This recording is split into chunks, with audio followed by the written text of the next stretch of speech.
नमस्कार. आज आपल्याला टिटवाळ्यावरून नाशिकला जायचं आहे. टिटवाळा आणि नाशिक दरम्यानचे अंतर सुमारे 150 किलोमीटर आहे. कारने जाण्यासाठी अंदाजे आपल्याला 2 ते 2.5 तास लागतात. नाशिकला जाताना आपल्याला मध्येच कसारा घाट लागतो. या घाटाला थळघाट असेही म्हणतात. मुंबईला जाणाऱ्या 4 प्रमुख मार्गांपैकी एक आहे. घाटातून जाणारा रेल्वे मार्ग हा भारतातील सर्वात उंच आहे. या घाटामध्ये आजूबाजूला हिरवीगार झाडी 12ही महिने पाहावयास मिळते. पावसाळ्यामध्ये जर गेलात ना तुम्ही त्या घाटामधून तर तुम्हाला नयनरम्य दृश्य पाहावयास मिळतात. आता आपण आलेलो आहोत नाशिकला. आपले नाशिक शहर हे पूर्वीपासून धार्मिक, ऐतिहासिक आणि पौराणिक शहर म्हणून ओळखले जाते. जाताना सर्वात पहिले आपल्याला बटरफ्लाय गार्डन लागते. खूप सुंदर आहे. या शहरामध्ये आपल्याला असंख्य मंदिरे पाहावयास मिळतात.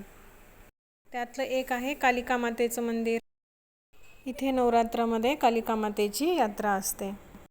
जगातील सर्वात पहिले व मोठे मातीचे धरण आपल्या नाशिक जिल्ह्यामध्ये गंगापूर येथे आहे.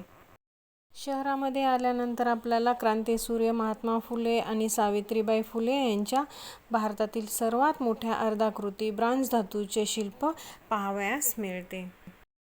नाशिकमध्ये आल्यानंतर सर्वात पहिले आम्ही LIC हाऊसिंग फायनान्समध्ये जाऊन तिथले काम केले. त्यानंतर LIC ऑफिसमध्ये गेलो. तिथले काम आटोपून नाश्ता करून ह्यांच्या मित्राच्या घरी राहायला गेलो.